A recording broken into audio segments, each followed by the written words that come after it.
से इसलिए आ रहे because people do not have a scientific understand of who God is. क्योंकि लोगों में एक साइंटिफिक तौर पर भगवान कौन है इसे पहचानना कैसे है, तो इसकी कोई अंडरस्टैंडिंग उन्होंने एक प्रामाणिक रूप से साइंटिफिक तरीके से उन्होंने सीखा नहीं, समझा नहीं। इसलिए हम जिस प्रकार से कोई साइंस को हम टेक्स्ट बुक्स के द्वारा समझते हैं, तो उसी प्रकार से ये जो भगवान के विषय में भी हमें उनके संबंध में जो टेक्स्ट बुक्स है, शास्त्र है, उनके द्वारा हमें समझनी चाहिए। एंड वैसे ही शास्त्रों में एक शास्त्र है विष्णु पुराण। विष्णु पुराण के अंतर्गत ये डेफिनेशन दिया गया है कि भगवान का, भगवान व्हाट हु इज गॉड। भगवान शब्द का यह अर्थ होता है भगवान। वान मतलब वन हु पोसेसेस, जो व्यक्ति इन चीज़ों को पाता है या जिनके पास है।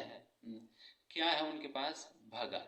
जैसे हम कहते हैं ना धनवान, धनवान मतलब कौन है? जिनके पास धन है। विद्यावान, बलवान, जिनके पास बल है वो बलवान हो गए। उसी प्रकार से भगवान मतलब जिनके पास भगा है उन्हें भगवान कहा जाता है। So what does this bhaga refer to? ये भगा क्या होता है? It refers to the opulences, जो ऐश्वर्य है। ऐश्वर्य क्या होता है? ये 6 प्रकार का ऐश्वर्य है। जो 6 चीजें अभी मैंने बताया ना, सुंदर, बहुत ही विख्यात एंड बहुत ही ज्ञानवान, बहुत ही बहुत वैराग्य, तो ये सारा 6 प्रकार का ऐश्वर्य कहा जाता है। इन 6 प्रकार के ऐश्वर्य ज्यादा मात्रा में नहीं बल्कि पूर्ण मात्रा में जिनके पास है उन्हें भगवान कहा जाएंगे। ज्यादा होना अलग है, पूर्ण होना अलग है। जैसे एक उदाहरण के लिए, इस दुनिया के सबसे धनी व्यक्ति वो सबसे धनी व्यक्ति है, बट आपकी बैंक अकाउंट में जो पैसा है वो क्लेम कर सकते हैं कि ये मेरी है करके। आपके नाम पे जो प्रॉपर्टी है वो क्लेम कर सकते हैं? वो तो क्लेम नहीं कर पाएगा। आपके नाम पे जो प्रॉपर्टी आपका है वो हो सकता है वो आपसे धनवान हो, बट आपका तो अपना है ना, उनका तो उनका ही है। बट भगवान एक ऐसा व्यक्ति है जो कि आपके नाम पे प्रॉपर्टी होने के बावजूद भी, आपकी बैंक अकाउंट में पैसा होने के बाद भी सारा मेरे ही करके क्लेम कर सकते हैं, है या नहीं? तो इस प्रकार से भगवान ही है। तो दैट इज यहाँ पर बताया जा रहा है भगवान it does not refer to, मतलब ये बहुत धनी व्यक्ति नहीं है बल्कि धन सारा उनकी है, पूर्ण धनवान है। उसी प्रकार से सौंदर्य, पूर्ण सौंदर्य उनकी है। ये सबसे सुंदर नहीं है, सबसे सुंदर नहीं है बल्कि सारा सुंदरता का स्रोत और मूल है वो भगवान है। ये तो इस प्रकार से हर चीज, एंड भगवान के ख्याति के विषय में कहना ही क्या। भगवान के विषय में इस दुनिया के अंतर्गत हर कोई बात करते ही है। यहाँ तक भी एक नास्तिक व्यक्ति भी बात करता ही, आस्तिक तो बात करते ही है। नास्तिक व्यक्ति भी भगवान नहीं है करके भगवान के विषय में बात करते हैं। वो लोग भी जाकर प्रवचन देते हैं कॉलेजों में, यूनिवर्सिटी में। क्या प्रवचन देते हैं? भगवान नहीं है करके। बट अल्टीमेटली बात किन के विषय में कर रहे हैं? भगवान के विषय में कर रहे हैं। तो उन नास्तिकों के बीच में भी भगवान फेमस है, तो he is famous amongst everybody. तो उस प्रकार से भगवान सर्वविख्यात भी है। तो उस प्रकार से ये षड ऐश्वर्य भरपूर मात्रा में, पूर्ण मात्रा में भगवान में विद्यमान है, इसलिए भगवान को भगवान कहा जाता है। एंड ऐसा ऐश्वर्य पूर्ण मात्रा में होने के कारण भगवान सर्व आकर्षणीय है। तो वैसा कृष्ण जो कि सभी लोगों को आकर्षित करते हैं, वैसा कृष्ण को हम अपनी ओर आकर्षित करनी है। इसका मतलब हम अपने आप को इतना सुंदर बना देना होगा जिससे वैसा भगवान जो कि सर्व सौंदर्यवान है वो भी हमारे प्रति आकर्षित हो जाए। फिर करे क्या? So what actually attracts this most sweet person? ऐसा व्यक्ति को हम कैसे आकर्षित करें अपनी ओर? What actually attracts this personality? definitely it's not some external beauty or external wealth or external fame or external knowledge. These are not going to do, because ये सारा कुछ तो उनके पास भरपूर मात्रा में, उनको इस सारी चीज़ों की कमी तो है नहीं, सारी चीज़ों की कमी नहीं है. So these are not the things which can attract. मतलब ये चीज़ नहीं है जो जिससे हम भगवान को अपनी ओर आकर्षित कर सके. भगवान जब आकर्षित होते हैं, इतने आकर्षित हो जाते हैं, वही भगवान जो कि बड़े बड़े महान महान लोगों के लिए देखने के लिए भी दुर्लभ हो जाता, मुश्किल पड़ जाता है, वैसा भगवान जिनके प्रति आकर्षित होते हैं उनको तो छोड़कर जा ही नहीं पाते भगवान. उनके विषय में हमारी शास्त्र भजन में इस प्रकार से नरोत्तमदास ठाकुर कहते हैं कि तोमार हृदय सदा गोविंद विश्राम, गोविंद कहे न मरो वैष्णव पराम. हे वैष्णव ठाकुर, हे वैष्णव, आपके हृदय में तो भगवान अपना निवासी बना लिया है, अपना निवास स्थान बना लिया भगवान ने आपके हृदय में. एंड भगवान क्या कहते हैं, ये जो वैष्णव है मेरी प्राण है. क्या कभी कोई प्राण छोड़कर जी सकेंगे? क्या कभी आप 5 मिनट के लिए प्राण को छोड़कर जी लीजिए? नहीं संभव है ना. प्राण को छोड़कर तो हम जी नहीं पाएंगे, प्राण के साथ ही जी सकेंगे, एक क्षण के लिए भी छोड़ नहीं पाएंगे प्राण को. वैसा व्यक्तित्व है वैष्णव. भगवान जिन्हें छोड़ना भी नहीं चाहते हैं. एंड वही भगवान ब्रह्मा जी जैसा लोगों को दर्शन तक भी नहीं देते हैं. ब्रह्मा जी को भी भगवान के दर्शन अक्सर प्राप्त नहीं हो पाता. बेचारे ब्रह्मा जी को जब इस पृथ्वी के साथ इस ब्रह्मांड में कुछ समस्या आती है, फिर उसे वो खुद संभाल नहीं पाते हैं, तो ब्रह्मा जी, इंद्र इत्यादि सारे देवी देवताएं जो है सभी लोग मिलकर भगवान से अपने सिफारिश लेकर जाते हैं कि भगवान हम बहुत बड़ा समस्या में, आप थोड़ा मदद करो. जब इस प्रकार सिफारिश लेकर जाते हैं तो वो सभी के सभी क्षीर सागर की तट तक पहुंच पाते हैं. फिर वहां से वो अपना प्रार्थना ये जो भी बातें कहना वो सभी वही से सुनाते हैं.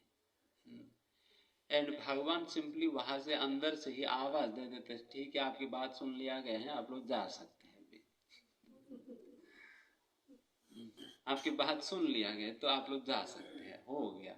देखा तक भी नहीं है, देखा तक दर्शन तक भी नहीं दिया. शिव जी रुद्र गीत के अंतर्गत भागवत में कहते हैं कि भगवान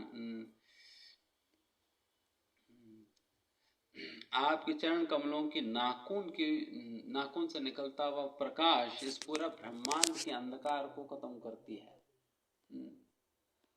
और मेरी इच्छा कि वैसा अद्भुत नाखून का दर्शन हो जाए. ब्रह्म संहिता में कहते हैं कि पंतास्त कोटि शतवत्सर सांप्रगम्यो वायो रतापि मनसो मुनिपुंगवानां सोऽपि अस्ति यत् प्रपदसीन्य विचिन्त्य तत्वे गोविंदमादि पुरुषम तमहं भजामि. यहाँ पे पता है जरा, पंतास्त कोटि शता, कोटि शता मतलब 100 crores ऑफ ईयर्स, 100 करोड़ साल की बात किया जा रहा है. इतना नंबर्स तो आज के समय पे तो लोगों को पता ही नहीं होगा. अगर अभी वैज्ञानिकों के विषय में अगर बात करें तो वो तो केवल इस ब्रह्मांड के विषय में केवल 5000 साल तक का हिस्ट्री के विषय में ही बात कर पाता है. 5000 साल कहा, और यहाँ पर तो करोड़ों में बात की जा रही है.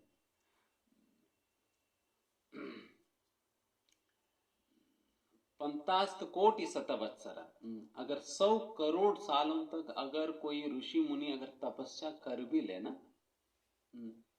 तपस्या करके फिर वो एक सिद्धि प्राप्त करके बहुत ही तेजी से भगवान को पाने के लिए भगवान की ओर दौड़े भी,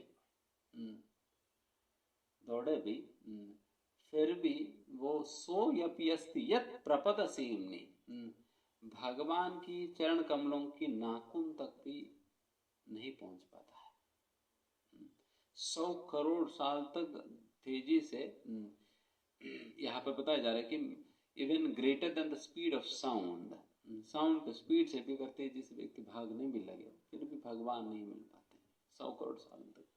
एंड वैसा भगवान जो कि इतना मेहनत करने के बाद भी नहीं मिल पाता बहुत बड़े बड़े ऋषि मुनियों को, वही भगवान को विषय मान्य जगह पर उसी ब्रह्म संहिता में कहा जाता है, प्रेमांजन चूरित भक्ति विलोचनेन संतः सदैव हृदयेषु विलोकयन्ति।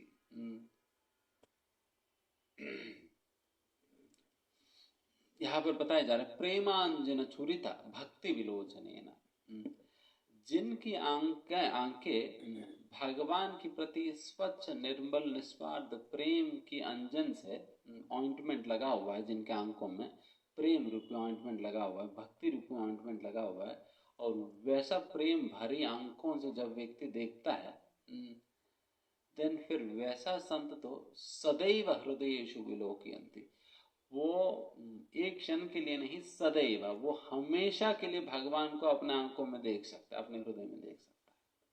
वही भगवान 100 करोड़ साल प्रयास करने के बाद भी नहीं मिल पा रहे हैं, एंड ये वही भगवान अभी सदैव हमेशा के लिए दिख पा रहे हैं। कितने बड़ा विलक्षण है ना, कितनी बड़ी विलक्षण है। And what is actually making this possible, क्या ऐसा चीज है इस व्यक्ति में जिनके लिए भगवान खुद पागल हो जा रहे हैं।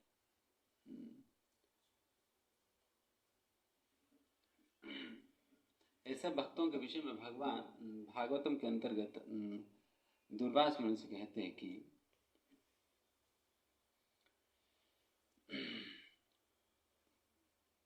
भगवान खुद कह रही है दुर्वास मुनि से, साधवो हृदयम मह्यम, भगवान कहते हैं अगर मेरी हृदय खोलकर देखो ना, उस हृदय में कौन है, साधवो, साधु है,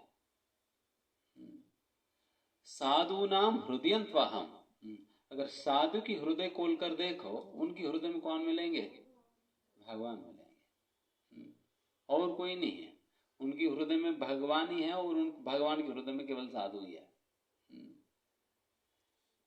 इसलिए भगवान कहते हैं ना हम तेन जानत, मैं उस साधु के अलावा किसी और को नहीं जानता, कोई और मेरे को मतलब का है नहीं कोई,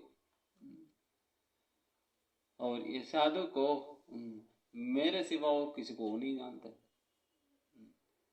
तो भगवान की स्टेटमेंट है, कोई मूवी की डायलॉग नहीं है। मूवी में तो बेकार के डायलॉग फूकते रहते लोग, उसमें ना कोई अर्थ होता है, ना कोई उसमें कोई भाव है, नॉट पीपल मेंट, कहते तो है बट उसमें कोई भावना नहीं भरा हुआ है, पर भगवान स्वयं में बात कह रहे हैं। तो इसलिए वो साधु बनना होगा, साधु बनना होगा अगर असलियत में भगवान को व्यक्ति अपनी ओर आकर्षित करे, इसलिए उस प्रकार के सुंदर बनना होगा। एंड वैसा सुंदर व्यक्ति बनाने की ही तरीका है ये भक्ति। Bhakti is means to help us become such a beautiful person who can attract the most attractive personality। भक्ति एक ऐसा विधि है जिसके माध्यम से हम अपने आप को इतना सुंदर बना सकते हैं जिसे भगवान जैसे सबसे सुंदर व्यक्ति भी हमसे आकर्षित हो जाए। आप में से कौन कौन इतना सुंदर बनना चाहते हैं बताओ पहले तो, हाँ? तो इसके लिए ना ब्यूटी पार्लर में जाने की जरूरत है, ना कोई कॉस्मेटिक पैसा खर्च करके कॉस्मेटिक लगाने की जरूरत है ना, ना ब्यूटी पार्लर की जरूरत है, ना कॉस्मेटिक की जरूरत है, ना कोई यूट्यूब देख कर फिर सीखने की जरूरत है, ये सारी चीजों की जरूरत ही नहीं है।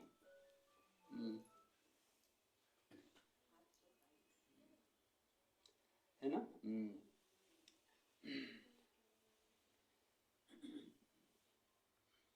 देन फिर साधु कौन होता है जो कि भगवान को इतना आकर्षित कर रहे हैं, ये साधु कौन है? सबसे पहली बात है कि साधु कपड़ों से नहीं जाना जाता है। कई बार लोगों की ये मान्यता होता है कि जो गहरवा वस्त्र में सैफ्रॉन में है वो साधु है करके। साधु की पहचान कपड़ों से नहीं है, ना उनकी आश्रम से कोई सन्यासी ब्रह्मचारी ही साधु हो सकता है, ये भी नहीं है। या ये भी मान्यता नहीं है कि केवल पुरुष ही साधु बन सकता है, स्त्री नहीं बन सकती है। चाहे स्त्री हो पुरुष हो, दोनों को साधु बनना ही है। साधु बनना ही है। और साधु बनने का मतलब ये नहीं है कि हमें कपड़ा बदलना है या आश्रम बदलना है इत्यादि नहीं है। इसलिए साधु का डेफिनेशन क्या है, ये हम भागवतम के अंतर्गत 3रा स्कंद में कपिल भगवान देवहूति मैया से कहते हैं। कपिल ये देवहूति के पुत्र है, कपिल देव, जो कि भगवान कह सकते हैं अवतार है। तो वे अपने माँ देवहूति को वो ये भक्ति योग के विषय में उपदेश दे रहे हैं, अपनी माँ को सिखा रहे हैं। तो अपनी माँ को सिखाते वक्त साधु कैसे बनना है, साधु कौन होते हैं, जिनकी संगति आपको करनी चाहिए करके माँ को बताते हुए ये बात कह रहे हैं। उसमें साधु का डेफिनेशन कहते हैं कि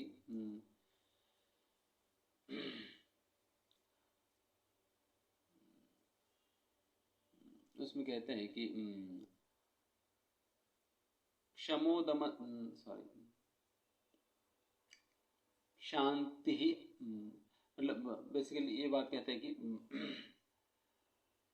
टॉलरेंस, सहनशीलता, और सेंस कंट्रोल, इंद्रिय निग्रहण, अजात शत्रव शांता साधवा साधुभूषणा। अजात शत्रवा शांता, शांता मतलब बहुत ही पीसफुल है। और अजात शत्रु मतलब जिस व्यक्ति ने कभी भी किसी अन्य व्यक्ति को अपने शत्रु के रूप में माना ही नहीं है। हालांकि उनको शत्रु के रूप में तो कई लोग देखेंगे, बट वो उन्होंने कभी भी किसी को अपने शत्रु के रूप में उन्होंने किसी को भी नहीं माना, न देखा है। उन्हें अजात शत्रु कहा जाता। अजात मतलब जिसने शत्रु को कभी जन्म ही नहीं दिया है। He never gave birth to an enemy in his mind. वो अपने मन में कभी किसी व्यक्ति को शत्रु के रूप में माना नहीं, उनको अजात शत्रु कहा जाता है। तो वैसा अजात शत्रु प्रशांता शांता साधवा साधुभूषणा, ये जो 5 गुण है ये साधु का आभूषण है। जैसा हम अनेक प्रकार के आभूषण पहनते, गोल्ड चेन पहनेंगे, डायमंड नेकलेस पहनेंगे, ताकि by wearing all of these ornaments we become attractive in others' eyes. अन्यों की आंखों में इस प्रकार सुंदर वस्त्र पहनने से, सुंदर नेकलेस, डायमंड नेकलेस, ये सारा कुछ पहनने से हम अन्यों की दृष्टि में हम बहुत आकर्षित बन जाते हैं। फिर भगवान की दृष्टि में आकर्षणीय बनने के लिए कौन सा डायमंड नेकलेस पहनेंगे? सारा डायमंड धूम से आ रहे, सारा कोहिनूर, सारा तो भगवान की खेलने की काम खेलने की चीज है, गोलियों की तरह खेलते भगवान उनके साथ, तो उनको क्या आकर्षित कर लेंगे आप उन चीजों से? तो भगवान आकर्षित होते हैं इन गुणों से। एंड ये गुण जिस व्यक्ति में भी है, चाहे वो स्त्री हो, पुरुष हो, गृहस्थ हो, ब्रह्मचारी, सन्यासी, कोई भी क्यों ना हो, जिनमें ये सारे गुण हैं वो साधु है। अगर वो व्यक्ति सन्यासी भी है बट ये गुण नहीं है, देन फिर साधु नहीं है। साधु नहीं है। साधु का परिभाषा ही होता है। एंड इस प्रकार की साधु जब व्यक्ति बनता है, तब जाकर व्यक्ति भगवान को अपनी ओर आकर्षित कर पाता है। तब जाकर व्यक्ति भगवान को अपनी ओर आकर्षित कर पाता है। एंड ये सारे गुण, ये कोई सेमिनार अटेंड करने से हो या कोई वर्कशॉप अटेंड करके इन्हें कुछ मैकेनिकल प्रैक्टिस करने पे, these are not going to be inculcated or imbibed or developed or cultivated. नहीं, इन चीज़ों को उस प्रकार से कल्टिवेट नहीं किया जा सकता है। Rather, all of these qualities descend upon us or they are awarded to us based upon our devotional service to the Supreme Lord. भगवान के प्रति जो हम भक्तिमय सेवा जब हम करते हैं, ये सारा गुण भगवान की कृपा से व्यक्ति के अंदर आकर शामिल हो जाता है। जब भगवान की भक्तिमय सेवा, जब प्रेम से उनकी सेवा की जाती है, तो इसलिए अगर कोई व्यक्ति असलियत में इस प्रकार से आध्यात्मिकता या भक्ति का अभ्यास करे और भगवान से सच में प्रेम करे, तो फिर ये सारे गुण तो वो ऑटोमेटिकली आएगी। एंड ये सारा गुण तो वैसा तो कहा जाए कि देयर ऑन साइड इफेक्ट्स, भक्ति का साइड इफेक्ट्स है, क्योंकि भगवान असलियत में आकर्षित होते हैं एक व्यक्ति के हृदय में भक्ति और प्रेम के प्रति। इसलिए भगवान जब कहते हैं पत्रम पुष्पम फलम तोयम यो मे भक्त्या प्रयच्छति अश्नामि प्रियतात्मनः तदहम भक्त्या उपकृतम। इस श्लोक में भगवान गीता में कह रहे कि मुझे पत्ते या पानी या एक फूल या एक फल आप इतना दो, बट इन चीजों को देते वक्त प्रेम के साथ दो, भक्ति के साथ दो। इसलिए दो बार कह रहे हैं भक्ति के साथ ये चीजें मुझे दो। आप सोचो कि कौन इस दुनिया में व्यक्ति है जो कि पत्ते देने से खुश हो जाए, पानी पिलाने से खुश हो जाए, सारा का सारा प्रॉपर्टी नाम पे लिख भी दे फिर भी कुछ नहीं होते हैं। फिर मांगते हैं कि कुछ आपने रख लिया हो, बताओ आपने छुपा दिया, कुछ प्रॉपर्टी दिखा नहीं रहे हैं। करोड़ों की प्रॉपर्टी दे दिया, फिर पूछते हैं जो छुपाए वो निकाल। सारा लुटवाने के बाद भी लोग प्रसन्न नहीं होते हैं। सारा लुटवाने के बाद भी हम किन को लुटवाते हैं? अपने बच्चों को लुटवाते हैं, फिर भी वो खुश नहीं अपने से, फिर भी इतने सारे कंप्लेंट है। बचपन से हमने इतना खिलाया पिलाया, जो मांगा सारा दिया, पढ़वाया, उनके लिए इतना मेहनत करा, सारा प्रॉपर्टी इकट्ठा करा, सारा उनके नाम पे करा, हर चीज की व्यवस्था किया, फिर भी कुछ नहीं। वैसा परिवार को खुश करने में लोग लगे हैं। जो भगवान केवल पानी पिलाने से जो खुश हो जाते हैं, उनको पानी पिलाने तक भी समय नहीं है लोगों को। तो कितना दुर्बल व्यवस्था है। That very Lord who has created all of us, that very Lord who claims himself to be the father of all of us, अहम बीज प्रदप पिता, में सभी लोगों को बीज प्रदान करने वाला पिता हूं,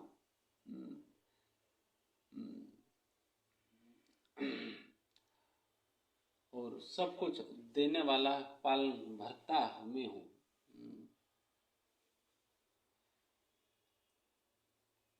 यहाँ तक भी हम वैवस्वानरो भूतवा, यहाँ तक भी जो खाना खाते हैं उसे पचाने का भी काम भगवान खुद करते हैं। उसे पचाने तक का भी हमारा क्षमता नहीं अपना, उसमें भी भगवान को ही हमें उनका ही सहायता लेना होता है। खाना देना भी उनका काम है, पचाना भी उनका काम है। तो इतना कुछ भगवान से लेने के बाद भी पानी और पत्ते देने का समय नहीं है लोगों के पास। भगवान कह रहे बस इतना तो दो मुझे, उसमें भी मैं खुश हो जाऊंगा करके। So such a down to earth simple person को उनके साथ रिलेशन बनाने की जगह लोग इस दुनिया के साथ हाथ पैर कितना भी मारे, किसी के साथ कोई संबंध टिकने वाला नहीं है, टिकने वाला तो नहीं है। You can see the nature of the relationships of this world. इस भौतिक संबंध हमेशा दुख का ही कारण बनता है। Relationships are the source of greatest misery. Physical problems नहीं है, तो फिजिकल प्रॉब्लम तो झेल लेंगे। अरे थोड़ा बुखार आ गया तो टैबलेट ले लेंगे, क्या दिक्कत है। बट जब रिलेशनशिप प्रॉब्लम होता है कि वो उसकी वजह से बुखार भी चढ़ जाता है, इतना मेंटल एंजाइटी आता है उसकी वजह से। तो बट समस्या है कि आप कितना भी प्रयास करो ना, भौतिक प्रकार से रिलेशनशिप खड़ा ही नहीं हो पाएगी, बिकॉज उसमें हमेशा स्वार्थ है। वो भी देख रहा है कि what is in it for me, and आप भी देख रहे हो what is in it for me, मेरे लिए क्या है उसमें, इस संबंध से मुझे क्या मिलने वाला। तो जब तक आप इसी दृष्टि के साथ आप लोगों के साथ डील कर रहे, तो फिर गया काम से कभी नहीं बनने वाली है संबंध। तो इसलिए वैसा भगवान को आकर्षित करो, वैसा भगवान के साथ संबंध बनाओ। one has really something to do with your life, आपके जीवन के साथ जिनकी असलियत में लेना देना है, वैसा व्यक्ति के साथ संबंध बनाओ, वैसा व्यक्ति को आकर्षित करो, वैसा व्यक्ति के लिए कुछ करो, बाकी इस दुनिया के प्रति अपनी ड्यूटी निभा लो।